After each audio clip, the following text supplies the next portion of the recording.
จีแม้พลาดพลั้งผิดไปในครั้งก่อนยังอาทรขอขมารักศักดิ์ศรีขอก้มกราบเทพบาทพระมุนีตัวลูกนี้ขอลาสถาพ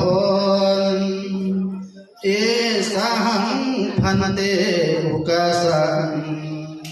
ศาสนาพุทธองค์คงคำสอนละกิเลสตัณหาละนิวรณ์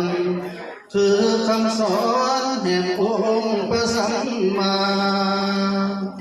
ขอครองผ้าสีเหลืองเพียงครั้งหนึ่งขอเพียงพึ่งบารมีไตรสิกขาครองผ้าทองกาสายะพระพุทธขอบูชาองค์พระรัตนตรัยขอน้ำตาผู้มีคุณอย่าเล่นลำจงหยุดยั้งด้วยธรรมนำเสดใสให้พ่อแม่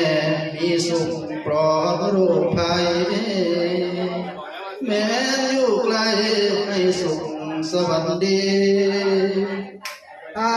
สีเหลืองคือธงชัยอรหันต์ประกาศชัดสู่ทางธรรมดีขอเป็นหนึ่งแห่งไตรรัตน์อาจบ่ดีด้วยบุญนี้สนองตอบผู้มี